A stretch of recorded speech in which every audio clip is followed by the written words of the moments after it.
Welcome to Alfra English channel. Listen to the question and sample answer, then try to answer the same question on your own. Who normally does the cooking in your home? My mother does the cooking in our house, and as I have said, she is a magnificent cook.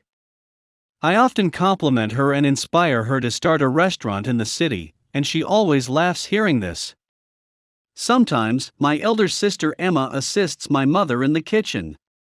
I, on the contrary, am in charge of the grocery and daily shopping.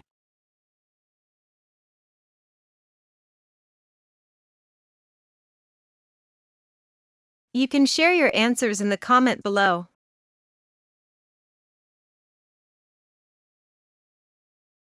Do not forget to like, subscribe and share this video.